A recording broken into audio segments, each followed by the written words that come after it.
Donc comme ce tour est vraiment extraordinaire, je voulais vraiment vous faire la démo avec quelqu'un, donc j'ai pris ma fille avec moi qui veut bien faire la démo avec moi alors qu'elle en a marre que je fasse des tours de magie. Donc chérie, tu vas voir, c'est un tour de fou. Alors, vous allez voir ce qui se passe. Donc imaginez-vous, vous demandez un jeu à quelqu'un, vous pouvez emprunter un jeu. Donc là, vous demandez un jeu à un spectateur, et là je vais me retourner du début à la fin, et je ne toucherai jamais aux cartes, ok? Donc là tu prends le jeu, là, donc là vous voyez bien que je me retourne, et ce que tu vas faire, tu vas prendre le jeu, tu vas mélanger le jeu, vas-y. Donc bien devant la caméra pour que les gens voient bien. Et moi je ne touche pas aux cartes, et je ne regarde jamais, et je vais donner des instructions très simples, tu vas voir. Tu me diras quand c'est bon. C'est bon. Donc tu poses le jeu, t'égalises bien, et tu vas couper le jeu au milieu à peu près. T'essayes de faire à peu près deux paquets égaux, mais c'est pas grave s'ils sont pas égaux. Tu coupes au milieu et la coupe, le paquet du dessus, tu le mets à droite. C'est bon? Donc là, tu prends le paquet qui est à gauche, tout à gauche. Donc c'est le paquet c'est les cartes du dessous. C'est bon? Ouais. Et tu vas compter le nombre de cartes que tu as. Vas-y, il faut pas que j'entende tout ça. Tu le retiens dans ta tête, hein, le nombre de cartes que tu as.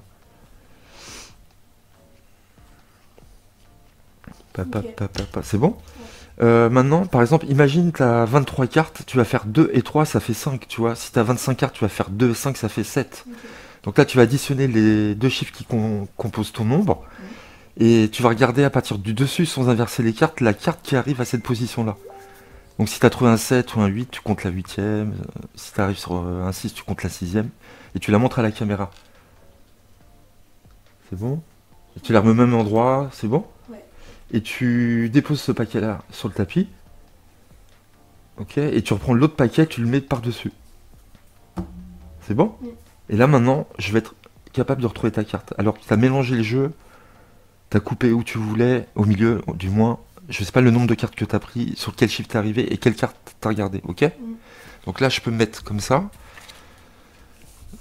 Donc il est possible aussi de faire couper le jeu par le spectateur. Ça, je vous expliquerai plus tard. Donc là, c'est fort si je la trouve ou pas, quand même. Ouais. Bah ouais.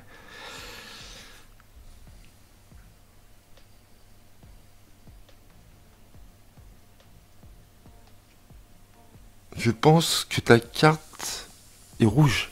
Oui. Je pense que c'est du carreau. Oui. Et je pense que tu as choisi l'as de carreau. Oui. C'est bien ça? Ok. Donc là, regarde, on va le refaire vite fait. Parce que là, je t'ai fait couper au milieu. Tu vas voir. Donc là, vas-y, pareil, je me retourne, tu mélanges. Tu mélanges, tu mélanges. Et là, ce que tu vas faire, tu vas couper le quart du jeu. Donc 15-20 cartes à peu près, tu vois, à peu près. Le quart du jeu où tu veux.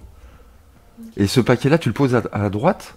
Et tu reprends le gros paquet, il reste beaucoup de cartes. Ouais. Et pareil, tu vas compter. Donc là, il y en a beaucoup. Normalement, tu vas compter, tu vas additionner et tu vas mémoriser la carte. Comme tout à l'heure. Donc c'est très fort puisque le jeu est mélangé, je vous rappelle. Et c'est un jeu emprunté en plus. Okay. C'est bon, donc maintenant tu mémorises la carte qui arrive à l'addition de tes deux chiffres. Tu la montres à la caméra.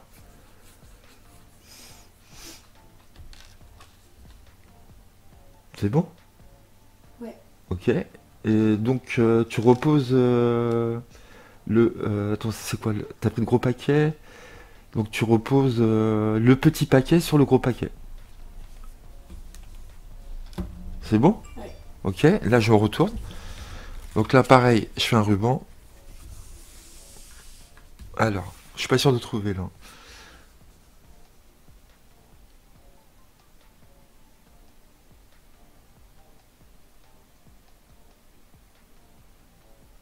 Je pense qu'elle est encore rouge. Oui. Et je pense que c'est encore un carreau. Ouais. C'est vrai? Oh là là, je sais pas pourquoi, mais je sens que tu as pris le 5 de carreau. Ouais. Est-ce que c'est ça? Donc voilà, vous avez vu, donc le spectateur peut couper au milieu, le quart du jeu, même les trois quarts du jeu, on peut le faire aussi, y a pas de problème. Bah tiens, regarde. Ce qu'on va faire une dernière fois, parce que comme ça les spectateurs verront bien que c'est un tour de fou.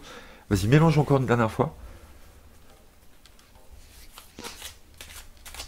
Et là, tu vas couper, mais vraiment, les trois quarts du jeu. D'accord? Tu vas en laisser quelques-unes sur la table, mais tu prends un gros paquet. Okay. Donc Tu en laisses à peu près une quinzaine sur la table, c'est bon, à peu près? Et tu comptes ce nombre de cartes-là. Pareil. Alors, non, alors ce que tu as coupé, tu le mets à droite. Oui. Et donc, tu prends le petit paquet, pardon. Oui. Et tu comptes le nombre de cartes que tu as. Donc là, t'as pas beaucoup de cartes, d'accord? Et donc là, c'est pareil, tu additionnes et tu mémorises la carte qui arrive au total des deux cartes. Ok? Tu montes à la caméra la carte, c'est bon? Ouais. Ok, tu reposes le petit paquet, tu prends le gros paquet, tu le mets par-dessus. C'est bon? Ok, et là, pareil, je fais un petit ruban. C'est du noir, noir. Du trèfle? Ouais. Franchement, là, alors là, ça tue. Je pense que... Dis-moi là ta carte. 9 de trèfle. 9 de trèfle. Boum. Alors? Et tu passes celui-là? Donc voilà, j'espère que ça vous a plu. C'est mieux que vous ayez vu la démo avec un spectateur pour vous rendre compte de l'impact de ce tour qui est vraiment énorme. Voilà, c'est peut-être un des meilleurs tours impromptus qui existent. Il en existe peut-être d'autres, hein, mais celui-là, il est vraiment splendide. Donc j'espère que vous avez aimé. Et donc si vous avez aimé, restez avec moi, on va passer aux explications de ce tour dans un instant.